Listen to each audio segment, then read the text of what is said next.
नमस्कार। SME express में आपका स्वागत है। कारोबार करने के तरीके तेजी से बदल रहे हैं। डिस्ट्रप्शन के इस दौर में यह जरूरी है कि उद्यमी सर्वाइव करने के साथ साथ ग्रो करने के लिए सही स्ट्रैटेजी बनाए। आज हम माइक्रो स्मॉल मीडियम एंटरप्राइजेस के नेक्स्ट स्टेप, अगले कदम पर फोकस करेंगे। हमें सेशन में ज्वाइन कर रहे हैं Vinod Kumar, president India SME forum. The pleasure is all mine, Saurabh. Thank you for inviting me. और doctor S glory Swarupa, director general, national institute for micro small and medium enterprises NIMSME। आप दोनों का ही शुक्रिया, thank you. Vinod ji, शुरुआत आपसे।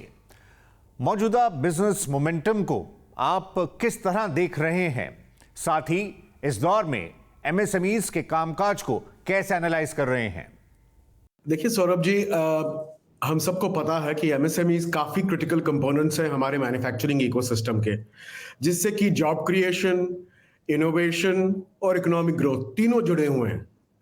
तो किसी भी हालत में हमको अगर इकोनॉमी आगे बढ़ानी है और ये प्रेजेंट बिजनेस मोमेंटम जो है अगर उसको आगे चलाना है, तो MSMEs को सबसे पहले तो अपनी प्रोडक्शन क्वालिटी इंप्रूव करनी पड़ेगी और ट्रांसफॉर्मेशन एम्ब्रेस करना पड़ेगा। अभी अब ट्रांसफॉर्मेशन कई प्रकार का हो सकता है, बट सबसे इंपॉर्टेंट है आज की तारीख में जिस प्रकार का सहयोग या जिस प्रकार का सपोर्ट गवर्नमेंट ऑफ इंडिया दे रही है और स्टेट गवर्नमेंट्स दे रहे हैं, जो प्रोग्रेसिव स्टेट गवर्नमेंट्स हैं MSMEs को, वो काबिल तारीफ है। पहली बात तो ये कि देखिए, अगर हमारे यहाँ पे एक emergency credit line guarantee scheme लाई गई, प्रोडक्शन लिंक्ड इंसेंटिव्स लाए गए, जो बड़ी कंपनियों के लिए भी थे, माइक्रो स्मॉल मीडियम एंटरप्राइजेस के लिए भी थे। उसके अलावा अगर आप देखें ग्लोबल मैन्युफैक्चरिंग ट्रेंड्स जिस तरह जा रहे हैं, जिस तरह से क्रेडिट अवेलेबिलिटी हो रही है, जिस तरह से ये इकोसिस्टम हमारा बन रहा है, जिसने इन्वेस्टमेंट्स को बूस्ट किया है, आउटपुट इंक्रीज किया है, ये सब जो फैक्टर्स हैं मुझे लगता है ये सब MSMEs के हित में है। क्रेडिट अवेलेबिलिटी की बात करें तो अगर आप देखें तो bank lending micro small medium enterprises को करीबन 30% से इंक्रीज हुआ है, जिसका मतलब है कि फॉर्मल क्रेडिट का जो एक्सेस है वो माइक्रो स्मॉल और मीडियम एंटरप्राइजेस को इजीली मिल रहा है, थोड़े लोअर कॉस्ट पे, और हाई कॉस्ट ऑल्टरनेटिव जो MSMEs के पास पहले थे वो धीरे धीरे घट रहे हैं। विनोद जी, आपका MSME उद्यम रजिस्ट्रेशन के साथ उद्यम असिस्ट प्लेटफॉर्म UAP पर क्या नजरिया है? इनका आंकड़ा 3 करोड़ के पार पहुंच गया है।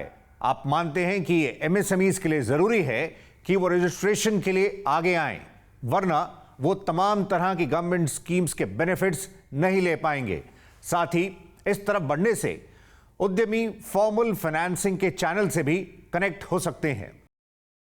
अगर आप देखें तो पिछले 5 साल में जितनी भी स्कीम्स आई, जितनी भी गवर्नमेंट की इकोसिस्टम बेहतर बनाने की कोशिशें हैं, वो सब तभी काम करेंगी जब हम लोग सब MSMEs के बारे में जान पाएंगे कि MSME कहाँ पे है, कौन से रीजन में है, कौन से सेक्टर में है, वो एक्सपोर्ट कर रहा है या नहीं कर रहा, उसको किस प्रकार की डिफिकल्टीज आ रही हैं, और ये सब तभी पॉसिबल होगा जब वो कहीं ना कहीं गवर्नमेंट की डेटाबेस में है।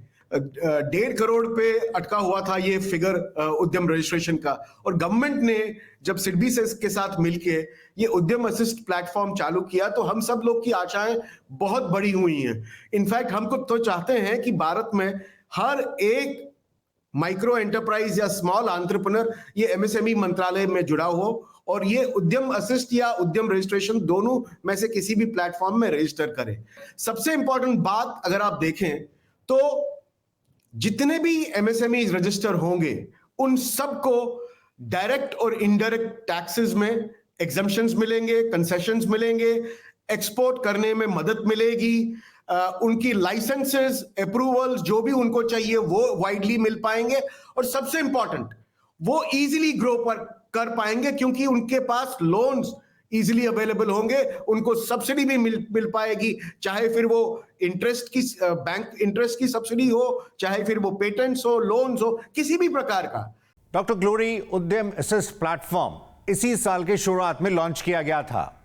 इसमें 1 करोड़ से ज्यादा रजिस्ट्रेशंस हो चुकी हैं। इसके तहत इनफॉर्मल माइक्रो एंटरप्राइजेस को मेन स्ट्रीम में लाने पर जोर रहा है। आप इसको कैसे रीड कर रहे हैं? जो उद्यम असिस्टेंट प्लेटफॉर्म इस साल जनवरी में लॉन्च किया हुआ था। तो through this platform, so many MSMEs, especially micro enterprises, so they got the certification and they have been registered there. So this is on par with our Udyam registration. So that's what our ministry they say. And the people who are not registered, under this GST, so especially the informal micro enterprises. So जितना भी सूक्ष्म उद्यमी लोग थे, वो लोग GST के registration नहीं हुआ और जो लोग उद्यम रजिस्ट्रेशन नहीं कर सका, सो उनके लिए this was very very beneficial. तो when they get registered through this Udyam Assist platform, so they are eligible for all the benefits being extended by सूक्ष्म मध्यम उद्यम मंत्रालय के द्वारा जो भी योजनाएं, जो भी सब्सिडीज, जो भी इंसेंटिव्स है, so they will become eligible. Vinod ji, आइए आगे बढ़ते हैं। लीन स्कीम के जरिए क्वालिटी, प्रोडक्टिविटी और परफॉर्मेंस को बेहतर करने की कोशिश है। साथ ही मैन्युफैक्चरर्स के माइंडसेट को बदलते हुए उन्हें ट्रांसफॉर्म करने की बात है। आप मौजूदा सिनेरियो में लीन की अहमियत को एमएसएमईज को कैसे बताएंगे? कई सारी स्कीम्स हैं, उसमें लीन बड़ी इंपॉर्टेंट स्कीम है। जब लीन scheme basically financial support provide करती है उन मैन्युफैक्चरर्स को जो अपनी एफिशिएंसी या कंपीटिटिवनेस बढ़ाना चाहते हैं, बट सिर्फ फाइनेंशियल सपोर्ट ही इसमें अहम बात नहीं है। सबसे इंपॉर्टेंट बात है कि लीन मैन्युफैक्चरिंग। देखिए, हम सब चाहते हैं कि हमारे बिजनेस में कोई वेस्ट न हो, हमारा ऑपरेशन जो है, प्रोसेस जो है, सिस्टम जो है वो ऑप्टिमाइज हो, हमारा प्रोडक्शन इंक्रीज हो, हमारी एफिशिएंसी बेटर हो। तो लीन स्कीम में ऑब्वियसली जितने भी प्रिंसिपल्स हैं, चाहे फिर वो काइजन हो, जस्ट इन टाइम हो, या बाकी जितनी भी मेथोडोलॉजीज हैं, उन सबको एमएसएमईज इजीली यूटिलाइज कर सकते हैं, अपने बिजनेस में लगा सकते हैं। और उनका खुद का कितना 10% खर्चा है इसमें और 90% गवर्नमेंट कर रही है। पहली बात तो वो। दूसरी बात देखिए, जब हम लोग बात करते हैं कि टेक्नोलॉजी की, हमारी सिस्टम की, हमारे प्रोसेसेस की, हमारे इक्विपमेंट की, तो टेक्नोलॉजी अपग्रेडिंग बड़ा ही इंपॉर्टेंट है हर एमएसएमई के लिए। हर 2, 3, 4 साल में टेक्नोलॉजी बदल रही है हर किसी क्षेत्र में, चाहे आप मार्केटिंग की बात करें, आउटरीच की बात करें, प्रोडक्शन की बात करें, मैन्युफैक्चरिंग की बात करें। तो एमएसएमईज को भी हायर क्वालिटी स्टैंडर्ड्स के लिए, अपनी सप्लाई चेन विजिबिलिटी को बढ़ाने के लिए, आईओटी यूज करने के लिए, या अपनी प्रोसेसेस को एनालाइज करने के लिए, जिससे कि प्रोडक्ट क्वालिटी और प्रोडक्टिविटी दोनों इंक्रीज हो, इस स्कीम में जो टेक्नोलॉजी सपोर्ट, टेक्नोलॉजी अपग्रेडेशन के लिए जो सपोर्ट मिल रहा है, उसको यूज करना बहुत इंपॉर्टेंट है। डॉक्टर ग्लोरी, ये जो रिवैम्प्ड एमएसएमई कॉम्पिटिटिव लीन स्कीम है, इसको लेकर आपको कैसा फीडबैक मिल रहा है? एमएसएमईज इसके जरिए वेस्टेजेस को भी कम कर सकते हैं। इसका मुख्य उद्देश्य ये है कि प्रोडक्टिविटी ज़्यादा हो और एफिशिएंसी उनका जो किस तरीके से वो लोग काम करते हैं, एफिशिएंसी को बढ़ावा देने के लिए, और कॉम्पिटिटिवनेस, मतलब डोमेस्टिक मार्केट और इंटरनेशनल मार्केट में जो अलग अलग देश से प्रोडक्ट्स आते हैं, उसका बराबर हमारा क्वालिटी और उनका इन टोटल प्रेजेंटेशन वो करने के लिए, अच्छा कॉम्पिटिटिवनेस बढ़ाने के लिए और वेस्टेज कम करने के लिए, खासकर ये स्कीम का मुख्य उद्देश्य है। और उनका जो इन्वेंट्री मैनेजमेंट, स्पेस मैनेजमेंट, इन सब चीज़ों को ध्यान में रखते हुए और एनर्जी कंजम्पशन जितना ऑप्टिमम यूज़ करना है उतना करने के लिए, और जो वेस्टेज मिनिमाइज करने के लिए in the energy front also. So this scheme is being implemented, and the scheme also provides financial assistance actually to cover the cost first level में तो एंटरप्रेन्योर अपने आप कर सकते हैं, कुछ सीख कर कुछ देख कर एक्सपोजर से, बट नेक्स्ट लेवल में उनके लिए कुछ एक्सपर्ट की ज़रूरत होती है, कुछ कंसल्टेंट की ज़रूरत ज़रूर होगी, तो उनके लिए तो कुछ खर्चा होगा, उनके लिए भी 90% तक हमारा मंत्रालय मदद करने वाले हैं। तो वो लेवल में जाकर 5S काइजन और ये सब टूल्स इम्प्लीमेंट कर सकते, then only the quality and overall competitiveness will be attend. And आगे जाकर थर्ड लेवल में it is very advanced level, वो लेवल में तो SMED and Pokayoki, all these tools will be implemented. Then there will be an expenditure, उसके लिए खर्चा होगा, so that also will be taken care under this scheme for the benefit of micro enterprises or any manufacturing unit, so that our Indian products can go to global markets. Doctor glory, आप मानते हैं लीन को लेकर MSMEs में awareness बढ़ाने पर जोर होना चाहिए ताकि इसके तमाम पहलुओं को समझा जा सके और फिर उसके हिसाब से रणनीति बनाई जा सके? डेफिनेटली, तो ये अवेयरनेस की बहुत आवश्यकता है। ये स्कीम के बारे में एमएसएमईज को इतना जानकारी नहीं है और जानकारी नहीं है और इसके बारे में पूरा जो इसमें एलिजिबिलिटी क्राइटेरिया है, जो फाइनेंशियल बेनिफिट्स है, और जो पूरा स्कीम्स का डिटेल्स जो है, इनके बारे में जानकारी नहीं है। और मुझे बताने में ये खुशी होती है, like we are organising lot of training programmes for the learned professionals, that is our ministry officials। हमारा मंत्रालय में जितना भी officials है DCMSME के अंदर, उनके लिए हम कैंपस में ये ट्रेनिंग प्रोग्राम कर रहे हैं, 1 हफ्ता का प्रोग्राम।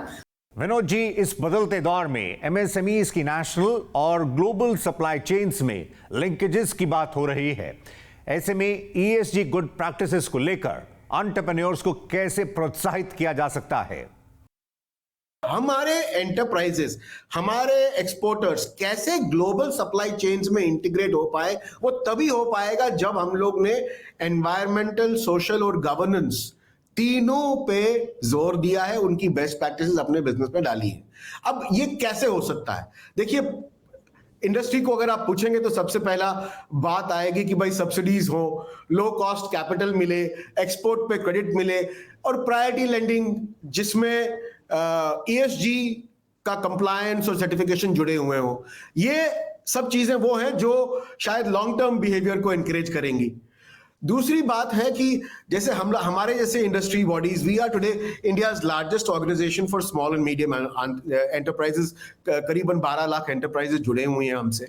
तो workshops, guide books, low cost consultancy services, चाहे फिर वो स्टैंडर्ड्स के बारे में हो, प्रैक्टिसेस के बारे में हो, रिपोर्टिंग सिस्टम्स के बारे में हो या सर्टिफिकेशन के बारे में हो, तो ये सब अवेलेबल करवाना बड़ा इंपॉर्टेंट है, तभी तो एमएसएमईज आगे बढ़ के समझ पाएंगी।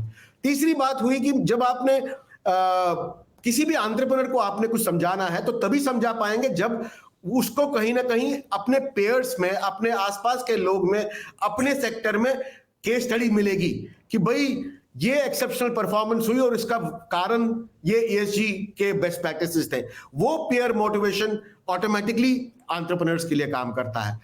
कई और सख्त कदम भी हैं, जैसे हम लोग बोलते हैं कि भाई ESG का डिस्क्लोजर मैंडेटरी बनाया जाए, कि सस्टेनेबिलिटी रिपोर्टिंग MSMEs की भी एक रेगुलेटरी रिक्वायरमेंट हो। बट मैं चाहता हूं कि ऑलरेडी बहुत सारे कंप्लायंसेस MSMEs के ऊपर है, तो इसका डिस्क्लोजर मैंडेटरी करना शायद अवॉइडेबल है अभी।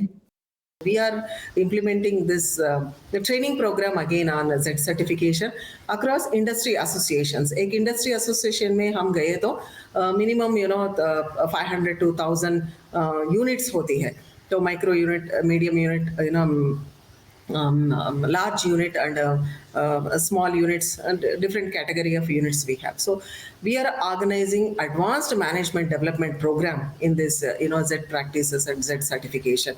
So across the country हम लोग ये programs करते आ रहे, तो we are trying to disseminate the information like how do we minimize the effects on the environment, be it air pollution, be it industrial, water pollution or soil pollution or plastic management. All these things we are trying our best to implement and create awareness. And under this, our ministry is also promoting very three important components like कुछ लोग ये certification में जितने भी standards है उसमें से comply किया, तो starting from silver, then gold, then platinum, ऐसा certifications दे रहे. तो with the help of UNIDO, United Nations Industrial Development Organization, so we are also working very closely for minimization of the carbon emissions from the boilers. तो हर एक industry में boiler होती है, खासकर pharma industry and food processing industry और textile industries में ये ज़्यादा बॉयलर का यूज़ होती है. ये पायलट प्रोजेक्ट को देश में 4-5 स्टेट में इम्प्लीमेंट करने वाले हैं. यूनिडो की सहायता से हमारा मंत्रालय ने हमको नोडल एजेंसी चुन लिया ये प्रोजेक्ट के लिए. मैम, हमारी ओर से आपको शुभकामनाएं. वहीं विनोद जी, इंडिया की प्रेसिडेंसी में G20 में भी एमएसएमईज पर फोकस किया गया था. एक्सेस टू इंफॉर्मेशन पर खास करके जोर रहा था. इंटरनेशनल कोलैबोरेशंस को लेकर आप क्या बताना चाहेंगे ताकि उद्यमी न्यूअर रीजन्स, न्यूअर मार्केट्स का रुख कर सकें?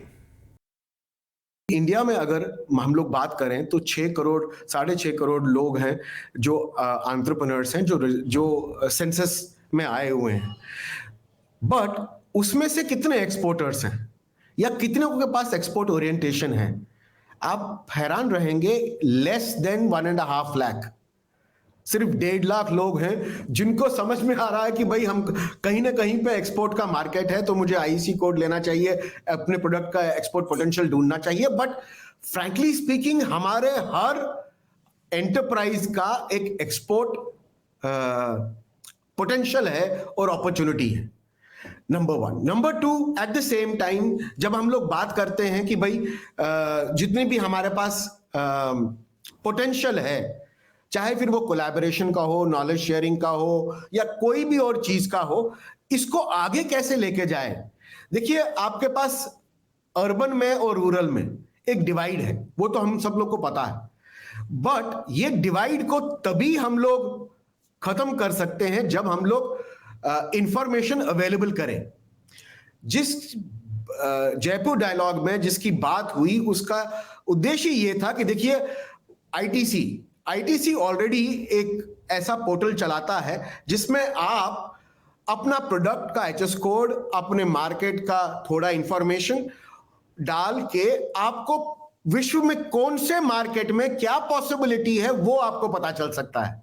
अब देखिए कि कितना इंपॉर्टेंट है ये कि अगर कोई एंटरप्रेन्योर को किसी भी छोटे से छोटे कस्बे में जो बैठा हुआ है, उसको ये इंफॉर्मेशन मिल पाए कि भाई मेरे प्रोडक्ट को कौन सी कंट्री में कितना पोटेंशियल है, कितने में बिक सकता है, कौन से बायर्स हैं, तो इससे बड़ा डेमोक्रेटाइजेशन बिजनेस का हो ही नहीं सकता.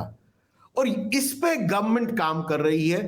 पिछले 4 साल से जो मैं बोल रहा था आपको कि global market intelligence system, MSME ministry already इस पे काम कर रही है, जिसमें डेमोक्रेटिकली माइक्रो, स्मॉल या मीडियम एंटरप्रेन्योर को विश्व में कहीं भी अपॉर्चुनिटी है, किसी भी सेक्टर में, किसी भी प्रोडक्ट में, तो वो उस तक पहुंचे, वो उद्देश्य है उसका.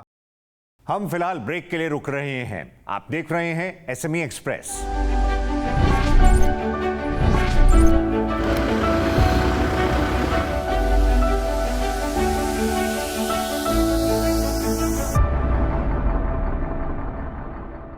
आप देख रहे हैं एसएमई एक्सप्रेस. आज फोकस फ्यूचर रेडी एमएसएमईज पर. आइए आगे बढ़ते हैं. डॉक्टर ग्लोरी, स्किलिंग के मोर्चे पर क्लस्टर मैपिंग को आप कैसे देखते हैं? साथ ही एमएसएमईज को टैलेंट अट्रैक्ट, डेवलप और रिटेन करने पर आपका क्या नजरिया होगा? मुझे बताते बहुत खुशी होती है. लगभग 1000 स्टडीज हमने अभी तक कंप्लीट किया है भारत सरकार के लिए, खासकर ये स्किल मैपिंग के लिए और स्किल गैप के लिए. अभी हम लोग एक स्टडी कर रहे हैं. हमारा मंत्रालय से एक अच्छा स्कीम है. ये स्किल ट्रेनिंग के लिए नेशनल SC/ST हब स्कीम। तो ये स्कीम अभी 5 साल से इम्प्लीमेंटेशन चल रहा है। अभी 5 साल के बाद तो ये स्किल में क्या गैप हो रहा है और जो भी इंडस्ट्री के लिए स्किल आवश्यकता है, इंडस्ट्री डिमांड बेस्ड स्किल जो है, इसके लिए हम लोग स्टडी कंप्लीट कर चुके हैं very recently. Pan India study है ये। भारत सरकार, हमारा मंत्रालय का मुख्य उद्देश्य ये है जो SC/ST एंटरप्रेन्योर्स हैं तो उनका प्रोडक्ट भी जेम पोर्टल में बिके, नहीं तो CPP पोर्टल में बिके। तो अभी almost the Indian market it is saturated like, so we need a more segment of the population from these categories to take up the skill trades related to the present needs of the market and also the present needs of the country, such as electric vehicle and like a solar panel manufacturing plus solar wind hybrid energy units. So when we are moving towards this green energy concepts, so we have when we conducted this study, so we discovered that so now the requirement is towards this green jobs. So we have recommended to the ministry, so we should move ahead with this green job roles or green skill trades. Last word Vinod ji आपसे। Ease of doing business को लेकर कई कदम उठाए गए हैं।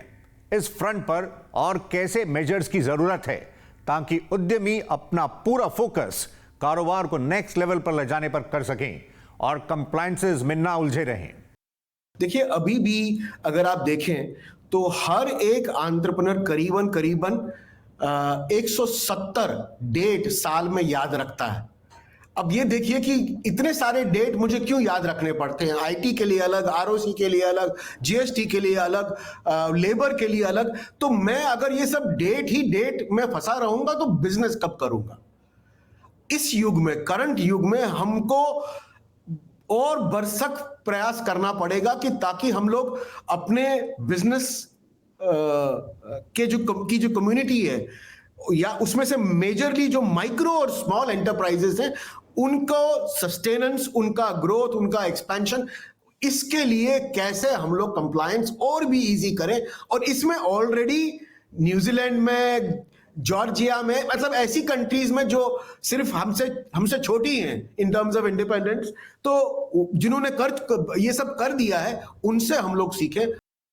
तो SME express में अभी के लिए इतना ही। हमें ज्वाइन करने के लिए Vinod Kumar, president India SME forum, और doctor S. Glory Swarupa, director general, national institute for micro, small and medium enterprises, NI MSME, आप दोनों का ही शुक्रिया, थैंक यू। अगले सेशन में मुलाकात होगी एक नई थीम के साथ। फिलहाल नमस्कार।